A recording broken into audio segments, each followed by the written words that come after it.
Welcome back and thank you for staying with us on Elections 2022, and it's time for our discourse. And of course, joining me in studio is Kennedy Sanakara, who is a political commentator, together with Killion Amollo, who is a lecturer at KCA and a researcher, and of course a consultant. So thank you so much, gentlemen, for dedicating your time for this discussion. And probably we'll start with you, Killion. Tell us generally, because we understand, of course, you went very early in the morning and casted your vote. How was your experience in this process? Well, my experience is that the process was going on seamlessly. I could see people coming in, going out. The Kim's kits were working as was anticipated. But that notwithstanding, I would say that the process was a bit slow. And I would say it was basically because some voters were not were somewhat, I would say, semi-literate. Right. And they were taking too long to fill and even to identify the candidates. Right. Secondly, it was also occasioned by the fact that some particular like slots had so many candidates competing, right. And so the ballot paper was so long, yes, and it would take long to identify the person that you are going to vote for. So those are the only challenges that I saw there in the particular polling station. Otherwise, the turnout was good. Right. The process went on seamlessly. All right. Yeah. Now, let us get your experience, Sanakara. How was everything where was your experience generally when you went to cast your ballot? Well, I was a disappointed character at the ballot. You know, my patriotism will not allow me to hide some things untouched. Right. Where do you get the audacity as an employed IBC clerk to tell an ordinary voter that you don't know where they should be confirming with their polling stream? Right. I find that so reckless. I had to confront the lady and, you know, gave her instructions. Now, because she seemed not instructed, I had to instruct her. Yes. They had to go and stand by the door, the main entrance, and confirm by the people whenever they walked in. Because you find an old man queuing in stream A for almost 20 minutes. Then after queuing, upon getting to the door, right, they are told that your name is not here, you belong to stream 4. Right. Whose failure is that? The lady had to go and stand there so that whenever anyone walks in, they identify you according to your first name. Like for me, I fall in the K, I was in stream 3. Right. They tell you that you are in stream 3, now go to that line. That only happened after we had demanded that it must happen. So right, generally, that was not, I mean, it did not augur well with myself and several people. Right. And also the verification. I had to turn myself into an IBC official by helping fellow citizens to verify and find out where the stream belonged. It was painful if an old man stood by my side and is saying, if I can't be verified, I'm walking away with my vote. Sure. I found that so bad, and I had to use my data, take my time as a patriotic citizen, yes, to help them verify and directed them to the line. So I find that there is a lacuna when it comes to preparation. What has IBC been doing all this while by telling us on press conferences and everywhere that we are ready? Ready for what? Right. All right. And that's, of course, is so impressive of you, Sanakara, if your level of patriotism get you to the level of, volunteering to be an official, of course, assisting other voters. That was so impressive. Now, concerning that, probably, Killion, do you think probably there was a little bit of, a laxity in civic education? Because we understand the election process, it is a process that, engages a lot of things. Do you think probably the electoral body did not do enough of civic education on this? Correct. I agree 100%, because most of us actually will agree that we received text messages from IEBC only informing us about the elections that were due today. Right. Other than that, we did not get anything from them. So most people were going there. Like for my case, I knew the stream that I belonged in, so it shortened the time that I spent on the queue because I already knew where I was going to vote. I already knew the particular building that I was going to, so it was much easier.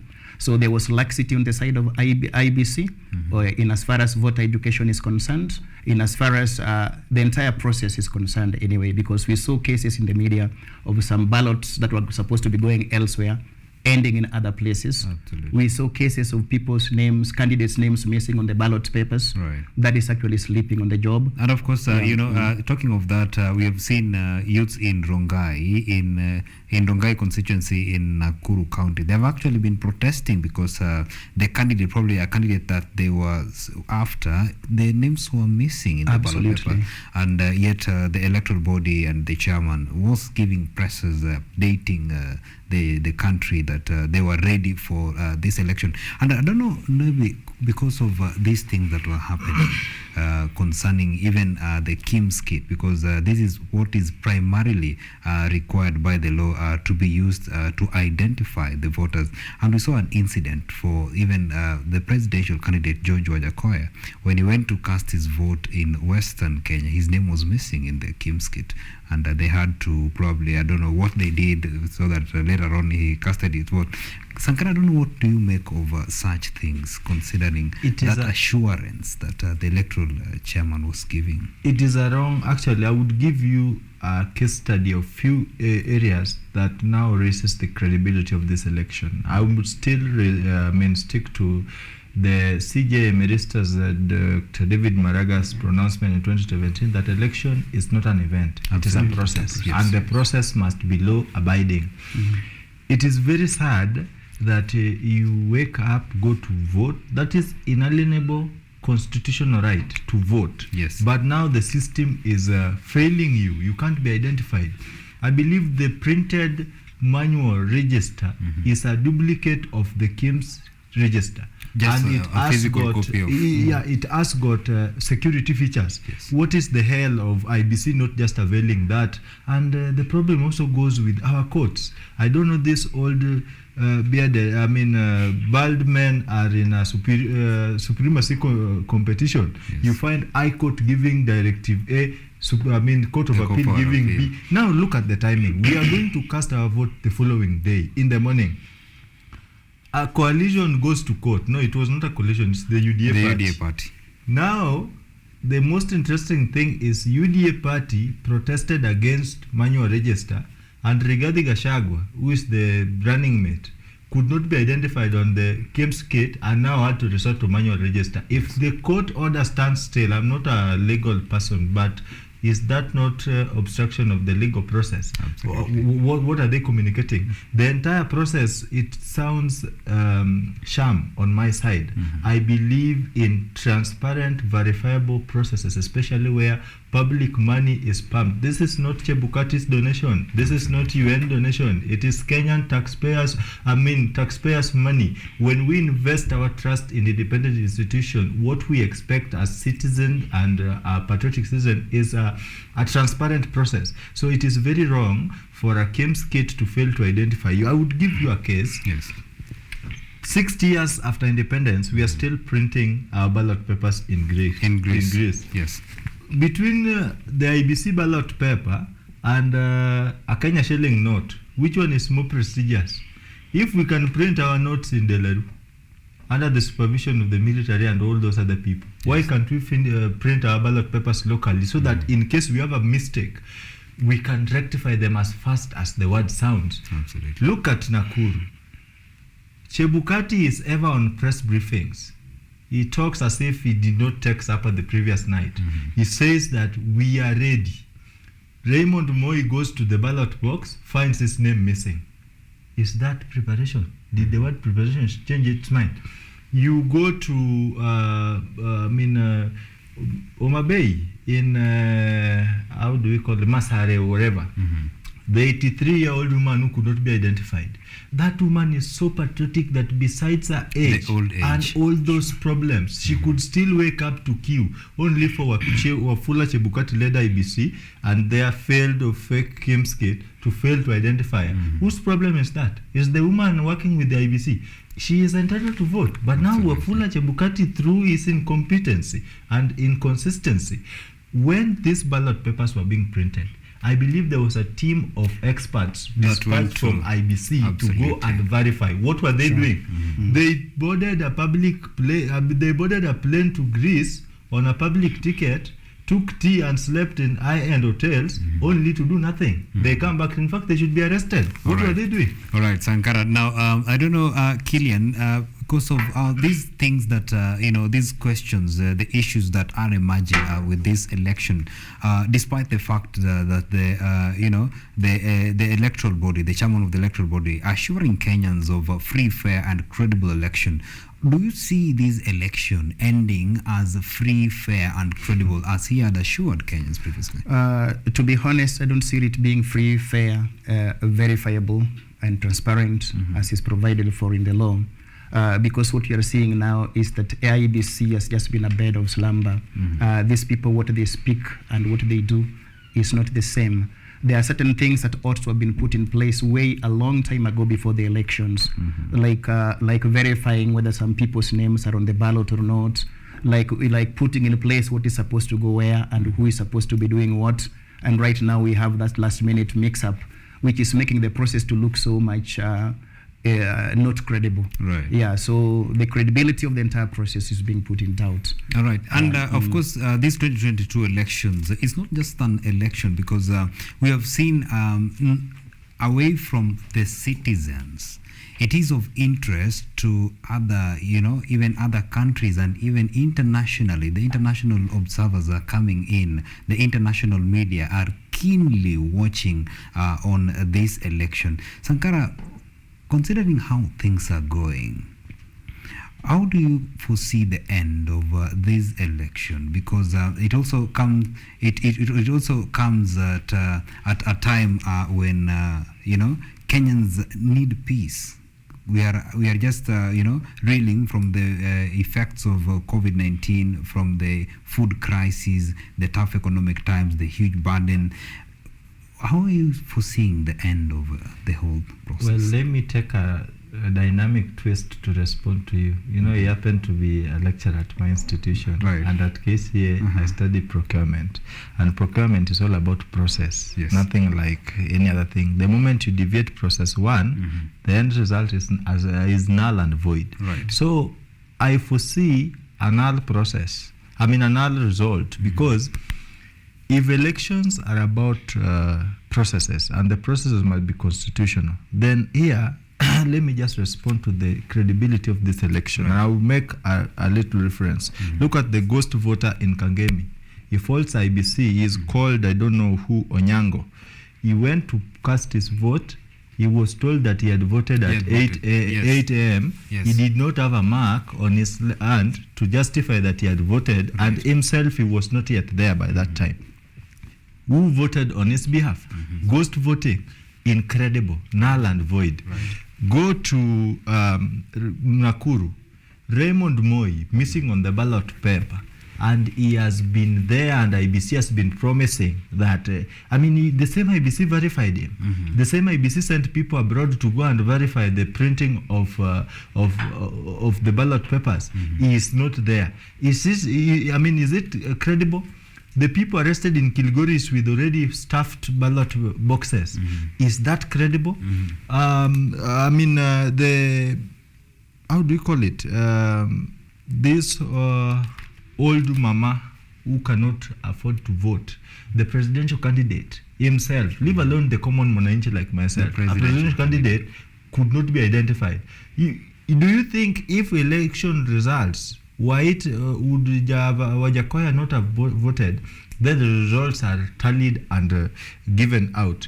If Wajakoya goes to court, I told you I'm not a legal person, but my common sense can tell me something. If he goes to court and challenges the electoral outcome, he would be listened to. Absolutely. And look at how much have we spent on this election. I told you this is not Chebukati's donations. These are taxpayers' money.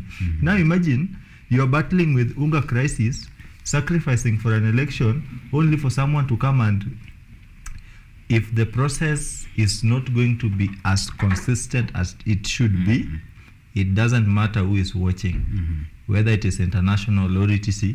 Our courts will decide. All right. The results will be affected. That will be a double trouble for the people of Kenya. Absolutely. Amollo, what do you make of the end of everything? What do you make of the end of everything? Just probably borrowing from what Sanakara is saying.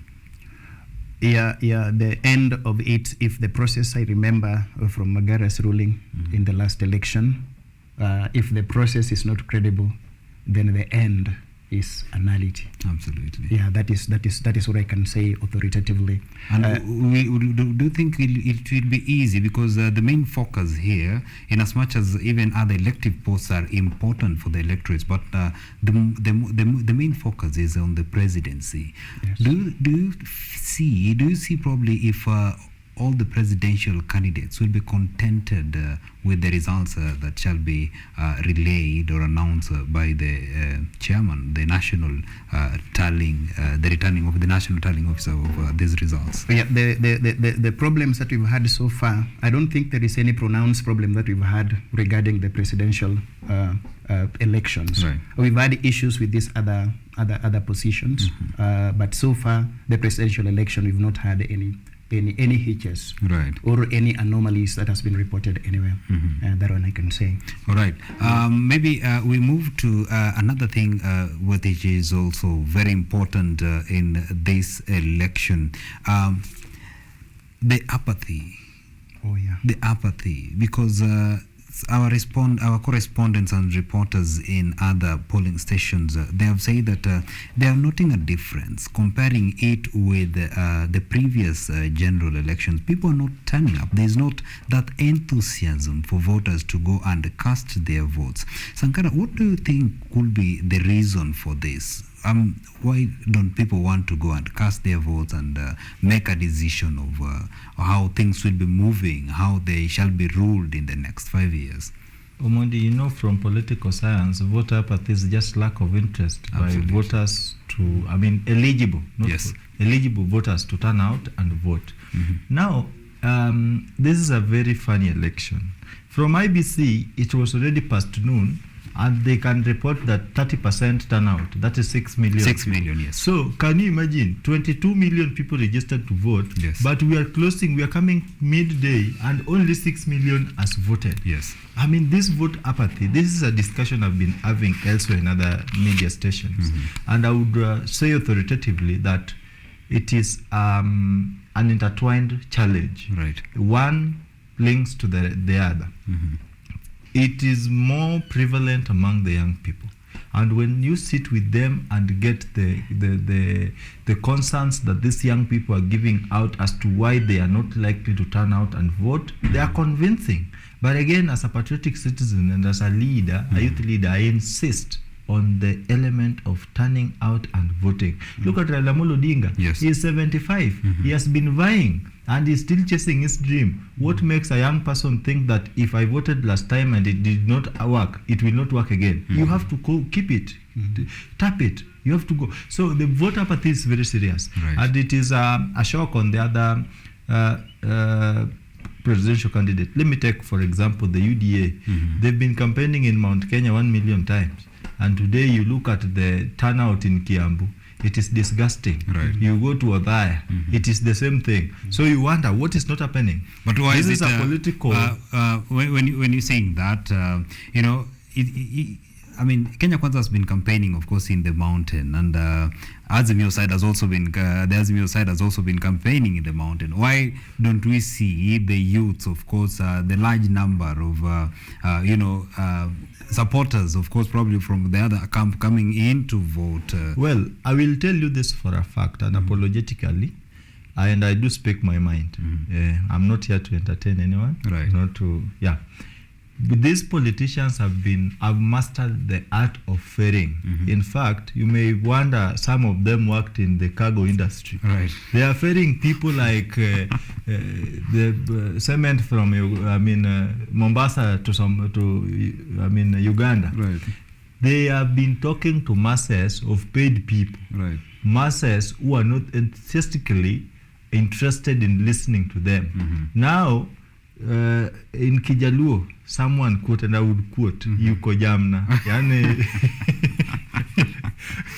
they went there for what was offered. You Right. see? So the connecting thing or factor, it was the money. Right. Politicians showed the money. You saw even other presidential candidates dishing out chapatis in rallies. People would come. They are there. They are going to eat.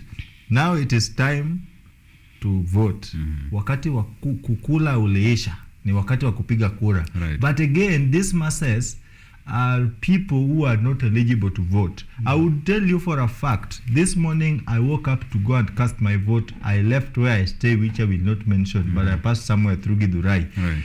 It was at around 5.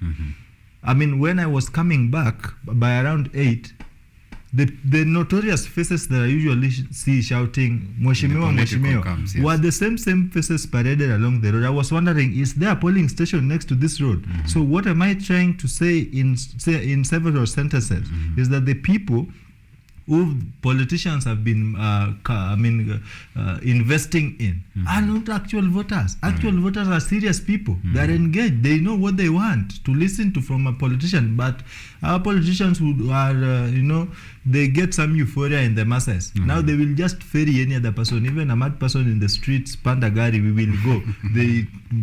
They work on the photos. Right. Actually, most of the political coalitions have been editing photos and sending fake photos. These are things that have trended on Twitter, and they've been. You're not new to this. You've added them. Absolutely. Now, it is time for them to convert the fake photos to real voters. It will not happen. It is really a great test for the politicians, of course, who have been bragging of the numbers in their campaigns. And this for these numbers, of course, to be manifested in the result. The voting. Right. I don't know, Amollo, what do you think of it? Because Kenyans also have a culture of rushing. Last minute trash, because as it was noted that by noon only at around 6 million people have voted against the 22 million registered voters. What do you think? Is it the Kenyan culture of rush minute? Okay, I would say partly that is true, because personally I've always voted in the evening. Right. I've always voted between 4 and 5 p.m. You don't find even a single person on the queue, because why should I take 3 hours in a process that can take me 10 minutes? Right. So personally I've voted in the evening. Today I voted just earlier because I was coming here. That might also contribute to the low percentages. Maybe the numbers will still come up later on in the day. Now, secondly, for the case of the mountain, we know that they did not have a candidate of their own. Right. Yeah, this obviously contributed to the apathy, to the percentage of turnout. Yeah, the way you can go there and wake up early and even afford not to sleep the previous night because your candidates on the ballot. Right. This time around it was a bit different. Right. So that could have probably contributed to the low turnout from the mountain. And of course, probably if we are to borrow from your sentiments, that the people of the mountain did not have a candidate of their own. Does it mean that Kenyans are still stuck in the the voting in terms of ethnicity, or maybe Sanakara will also give us his view on this? Does it mean that Kenyans are still stuck on this ethnicity voting? Correct. You can even look at the political realignments that we have in this country. In this country, your tribe, even your religion, those who are born again, their religion comes after their tribe, unfortunately, in the way they do things. Even those who are professors, we've seen them, the way they take political positions, their tribe comes first. Right. Of course, they will not come up and say that I'm supporting this person because he comes from a friendly tribe. They will have reasons to go and hide and mention A, B, C, and D. But the reality is that there is a lot of tribalism in this country. Right. Yeah. Sanakara, I don't know now, how do you weigh into this? And is there, because you're a young person, is there really hope in the future that Kenyans will walk away from this kind of ethnicity voting and they move to probably a voting system where they weigh into the manifestos and the agendas that the contestants for the different elective posts are bringing on board? Well, that is a very interesting topic. Personally, I've been a victim of the situation. I was the former National Youth Leader ANC Party. I just decamped the other day. And I would tell you for a fact. The other day, was it on Saturday? Oh, yeah, at Kasarani. Right. I decamped to Azimio. All right. I would tell you for a fact that tribal politics is very toxic in this country. Absolutely. As a Luo man, as a Luo descendant, I found it hard thriving in Kenya Kwanza because it was ethnic dominated by the few communities that I would not mention. Anything. In fact, we were 4 Luos in Kenya Kwanza. Let me not lie to you. We were 4. I can mention it is Eliud Owalo of UDA, Kennedy Amollo, Director Political Affairs, ANC, myself, Sanakara, and Moses Oburu of ANC, Chairperson, Persons with Disability. Accommodating these 4 people was a big challenge to William Ruto and his team. I was wondering where he is going to accommodate the entire Luo community. That aside, Mutu wetu narrative, let me put it the way it is so that the person watching knows exactly what I'm talking about. Mutu wetu narrative has really affected the voter turnout, and it may likely be linked to the apathy, because some Kenyans still believe that it is only when their own is on the ballot, that's when they are likely to benefit from that government. But I pose a question. Moi was a president for 24 years. Yes. I asked my fellow Kalenjin friends, my friends, show me what your father or you gained as a person from Moi presidency. Now that you have to vote in line of ethnicity, they will give you nothing. President Uhuru Kenyatta is just going home in the next 24 hours. Yes. I want to ask Kikuyus, what did you get from his government because he was a Kikuyu? Nothing. Yes. Oginga Odinga was a vice president for 4 years. My grandfather at home did not get anything from his government because he was a Luo. So I'm just basically trying to say it is high time we respect and question the logic of... All right, Sanakara, sorry, I'm interrupting you. We need to do a little bit, but Amollo, on this, what do you think? Because this is coming at a time when a lot of things are happening. We are coming at a backdrop where corruption is a key issue. We are coming at a time when there is an issue of public death. There is an issue of high cost of living, and we are expecting probably that Kenyans during this electioneering period, they could probably make decisions based on the manifestos and not the ethnicity. Is there hope in the future for change? Yeah, there is hope in the future if Kenyans vote wisely.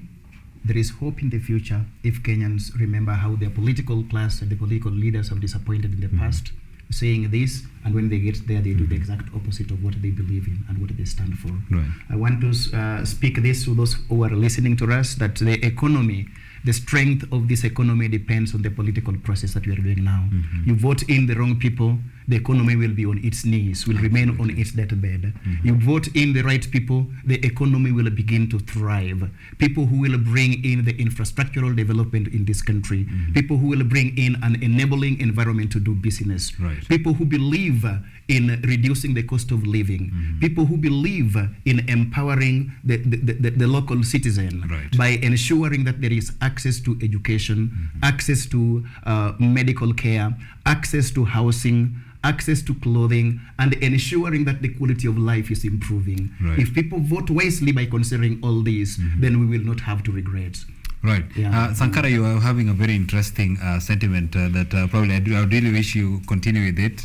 Yes, I was telling you that I've been asking my colleagues, if you have to vote because Mutuwenu is on the ballot, then tell me what a Kalenjin got from a 24-year rule of Moi, President, the late. Tell me what Kikuyus from Othaya and Nyeri got from Kibaki's individually. You can get something as a community. Yes. I want to get what you got as an individual from Kibaki's 10-year reign, and definitely what they've gained from Uhuru's 10-year reign, and what they will likely to get in the future. There's nothing. So it's high time we dissect the manifestos, and also weigh out the history of the contestant. Really matters. There are people, when their name is called, dirty bells ring in your ears. It is not scandal from ministry A to ministry B.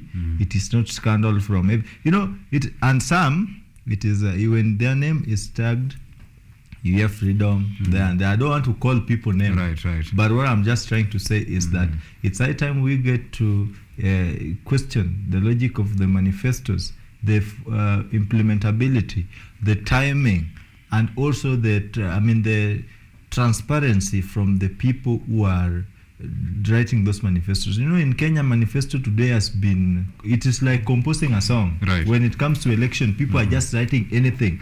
In fact, politicians are now promising next life. There are others have been working in this country promising money that when they are put together, not even 3 countries can generate that money. But when he goes to Kitui, he promises heaven. When he goes to Kisumu, he promises heaven B. When he goes to Nairobi, he finds out that he has promised everything. Now he's left to lie. What am I saying? You are going to vote in liars. We must not listen to them.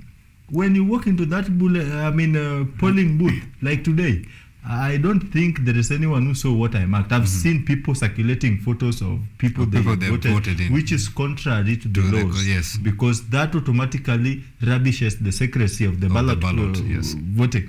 No one saw whom I voted, but I know I voted the right leader. I have the capacity to interrogate the capability of whom I want to entrust with my vote. You know, these people are looking for job. Now I'm a serious person. I'm an employer. I don't just give job to any other person. You must qualify. So I checked through, and no one can tell whom I voted. So it is high time we leave this thing. And we were moving on smoothly as a country. We were going towards political coalition where it was non-ethnical. But the ethnicity from those, because these players have been there, they borrowed the tactics from the old dogs. They are implementing them. It is not easy, my friend. All right. That's very interesting from you, Sanakara. Now, moving forward, because you're saying that it's just a matter of hours and we shall be seeing new faces, new leadership. Right. So maybe what do you anticipate in the new leadership? And my director is telling me that we are constricted now on time, so we'll just be going straight to what we need to talk about. Amollo, what do you anticipate in the new leadership? Because considering the burdens that we have been having in this previous leadership, are we probably foreseeing a good life with the promises that the politicians, the contestants in different elective positions have been giving? Is there the heaven that they've been promising? Is it something to go by? Oh yes, I anticipate good things to happen in the new leadership. I expect them to work on the economy, begin by fixing the economy before you do anything else. Because if the economy is working, the citizens will have a higher purchasing power. People will have access to goods and services. Most families will fend for themselves when the economy is working. After working on the economy, work on governance, work on the fight against corruption. Just ensure that whatever that has been allocated for a specific project, it goes for that use. Instead of having like right now we are borrowing too much, just because whatever has been allocated for the various projects has been eaten by the people that purport to use them for the same projects. So there is a lot of borrowing, and because of this borrowing, you know, the interest rates have gone up. The normal citizen is suffering, cannot access credit because this money has been borrowed by the government. This money is not there, it's not flowing in the economy. So the normal citizens are suffering. Without access to credits, investments cannot take place. Without access to credits, without investments, employments will not be created. So I expect the new leadership to fix all of this. All right. All right. Now, Sanakara, what are your sentiments in the new leadership? Because you've noted that it's just a matter of hours. President Uhuru Kenyatta will now be becoming a civilian, and we shall be having very soon, of course, a new president shall be elected to office. The heavens that have been promised to the electorates in these campaigns, is it anything to go by? Should they really expect the heavens and the goodies that were promised in these campaigns? You know, politicians have mastered the art of conmanship. Today they are in Camp A singing Gospel B. Tomorrow they are in Camp C singing Gospel Z. And of course, I'd question you for that, because you just told us that of course you decamped, and that is a very impressive. When you decamped, you are on a political outfit that believed, in a form of leadership, and then probably just a few hours, 48 hours actually, to the general election, you decamped to another outfit that have different political outfits and standings. You know, my friend, I cannot use my brain to add weight on my body. Yes. When I spoke to the entire country and the whole world on 23rd January at the Bomas of Kenya. Yes. I did endorse Honorable Musalia Mudavadi as presidential candidate for our party. Yes. But he refused to go to ballot. He is the one I trusted. I knew his capability. I have his record and history of what he can do and what he has done. He did not vote. What makes you believe that if he went somewhere, I must follow him? I am saying I'm not going to use my brain to add weight on my body. Right. It is purposefully for thinking. I'm basically thinking. Number two, politicians have mastered the art of conmanship. Right. They are singing different songs in different camps. But I would say, except for presidency, I anticipate a bandwagon of thugs in the two houses. The DCI, I speak facts. The other day just told us that for the first time, we have the highest number of criminals contesting for offices. What do you anticipate? A Nigeria in Kenya? These are thieves. Majority of them have questionable characters and integrity. Their integrity begs, several answers too loudly. But these are the people we're electing. I'm saying categorically, except for the presidency, because for me, I know who is going to win the presidency. Right. And this is a freedom fighter. Mukombozi is going to take over. But that man has got the capability to streamline things, right, provided the running mate God gave them as well. But my only worry is National Assembly, where laws are being made, the Senate. I'm telling you, we are anticipating doom. Right. I look at some names and I wonder, did they revoke provisions of Chapter 6 of the Constitution, leadership and integrity? The other one you just had the other day is running for a very big seat. An insult to comrades. He just graduated from River Road University main campus. He could not even explain where he got his papers. And you still expect these people to uphold the virtues of integrity. All right. Now, talking of that, maybe because, you brought in a very interesting topic that, except for the presidency, on these other elective posts, we are going to expect doom, Yes. Because there are people that are going to promulgate laws in the houses, and they're going to pass bills, So, does the presidency, because, he does not control the country alone. He has lawmakers who help him in making these policies. Will he be able to tame some of the illnesses probably that we shall be coming from these houses of laws? Maybe I believe being a CIC, that is not a mere job. Right. If today I were to be the commander-in-chief, I will not care what you say. Provided that I want the right thing done, you will do it. Whether you like it or not, you can leave Kenya. But because you have to stay in Kenya, you must do the right thing. Right. The presidency and that ticket, I just voted in the morning. That is marvelous. Hiyo ni dawa yao, ni kiboko yao. It will tame them thoroughly. But my only worry is that these minorities, the questionable ones, there are too many. When they gang up, when too many hyenas gang up against a single lion, I usually watch GEO's programs. The lion automatically becomes vulnerable. Absolutely. So we have several hyenas who are going to fight against a lion. Yes. But I believe being a lion, Simba ni Simba. Simba will still carry the day because Simba is going to work with various components of its body. I mean, the DCI is going to be a streamlined DCI, the police surveys. So the teeth or the tooth is going to be perfect, and Simba is going to manage it. But those people, the people who have been cleared to run, very interesting. Now, and of course, maybe we also saw this happened. It happened yesterday. There was a change of guard. And lately, we have seen the sitting president, launching a lot of projects. And lately, what happened yesterday, there was a change of guards. Don't you think probably, the moves that the president have been making would raise questions probably later that he planned to do this, he planned, this to happen, because there have been allegations, people have alleged that the president wants to continue with his term, but not as a president, with other things, considering the things that he's doing. Do you think these things could, be brought to light and being questioned that he wanted this to happen, that's why he was doing this and that? Yeah. It can be questioned that way. That the last minute changes are coming as a result of his desire to have his impact, even if it's not himself, Right. his impact to remain in the respective cadres in which the replacements are being made. But I still believe that the incoming president will still have the prerogative to shift things again, and even to streamline other areas that might not be in line with his interests, or the areas that he may want to be changed. He is constitutionally liable to streamline, Right. and even to reappoint here and there.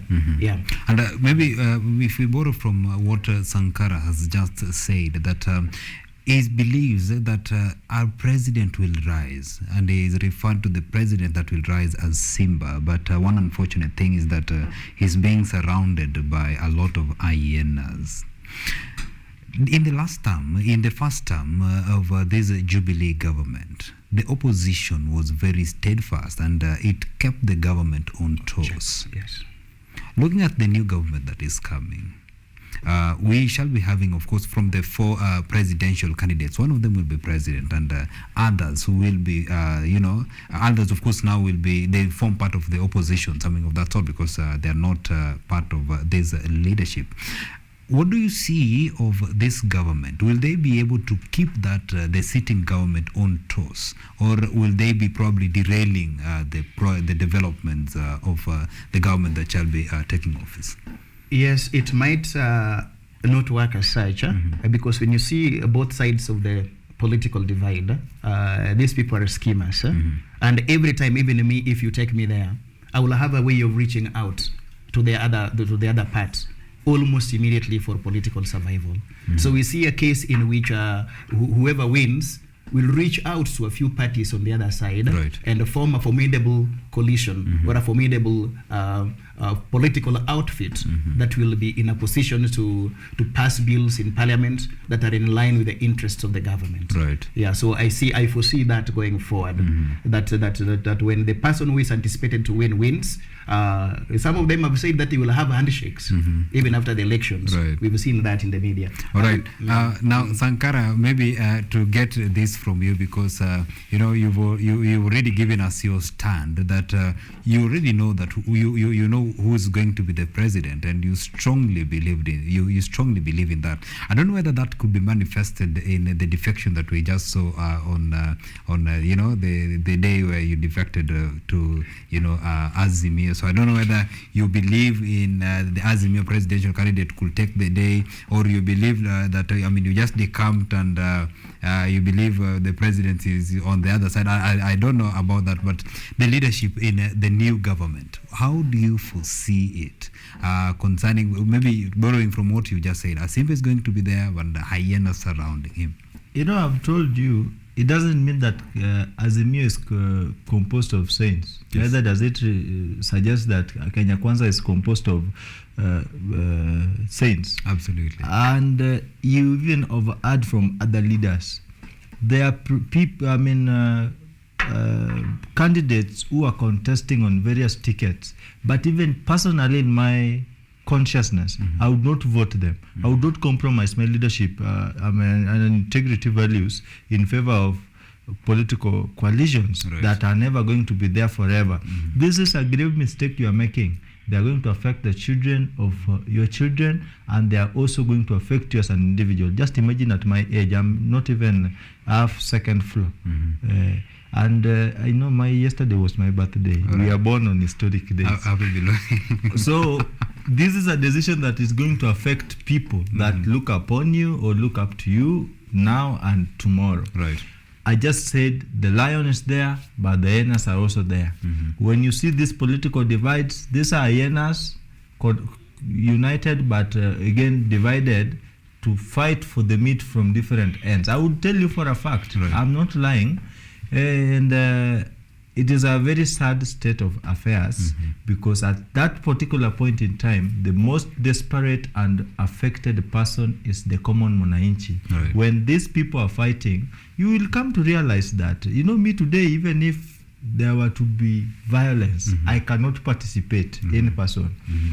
because the person telling you to go and fight, they are business partners. Right. Are you aware? They trade together. These people trade together. I will not disclose names here, but I know they trade together in serious things that will never be in public domain. But when it comes to violence, they tell you, wewe ni jeshi langu. We only recognize 2 brands of jeshis. That is the KDF and the police service. Right. That is the only legitimate jeshi. When you recruit somebody's vulnerable son as your jeshi, go and take your wife and husband and son and recruit them. To become your jeshi. Yes. All right. Very interesting. Now, for the interest of time, I want to get your final remarks on this, because we are still in the electioneering period, and it is a period that needs a lot of resilience, and it of course needs harmony, and it needs a lot of sanity as well. What message would you want to pass to the electorates and the general public at large concerning this electioneering period and the transition of government as well? I would urge the electorate to turn up and vote. Turn up and vote and turn up and vote. It will affect your life. It will affect your families. It will affect your future. It will affect your financial well-being, and every other aspect of your life depends on this. Turn up and vote in the right people. After you have voted, maintain peace, and maintain peace. All right. I would also like to appeal to the IEBCs going forward to be a bit serious with their work, to be a bit more credible, to engage more people in civic education, because most people participate only in presidential elections, and then they say the rest they don't care, not knowing that the rest are the ones who formulate the policies that affect every other aspect of our lives. So people need to know that even voting that EMP is equally important. Even voting that MCA is equally important. So turn up and vote, maintain peace. That is the only thing I can say now. All right, Sanakara, what's your final take on this? You and myself, we will have to remain behind. The country will be here for us. These political coalitions will neither be here nor there. In 2 months' time, we will have new formations. So imagine removing my beautiful teeth because of political affiliation A, and then in 6 months' time, or in 2 months, sorry, I used 6 months' time. In 2 months' time, 6 months' time is a very famous word to some people. So in 2 months' time, you find out that the people we were fighting for are again taking tea together. These people eat at Amosa here. If you go to Amosa, you won't believe that presidential contender A and B are the ones shouting and insulting each other on the media, but back in the background, they are bosom buddies. I would urge you to go and vote. It's still time. I woke up very early in the morning. I voted. That vote is going to count. We are putting pressure on IBC that they must do the right thing, because it is not a lie. This is the reality. If you mess up this thing for the second round, Wafula Chebukati and this commission, just be ready. The law will squeeze you to the last juice. It will be there, and that is it. But for me, I urge fellow young people to maintain peace. Vote, go stay at your home. There are a lot of several TVs you can watch. You can even play all those other cards and etc. Just stay away from public. Do not intimidate or antagonize the security personnel. Whatever they carry, those are not balloons. Those are guns. And they are meant to work on people who are arrogant. So don't sacrifice yourself, because they won't have mercy on you. Absolutely. So thank you so much, gentlemen, for turning up for this discussion. We have greatly engaged the general public on this, and of course, we hope they take the message home that you've given them. The most important thing at this time is peace. Most importantly, also for the youth and every other person out there, turn up and vote. This matters in the next 5 years, the kind of life that you shall be leading. And with that, we're taking a very short break. Shall be coming back with more.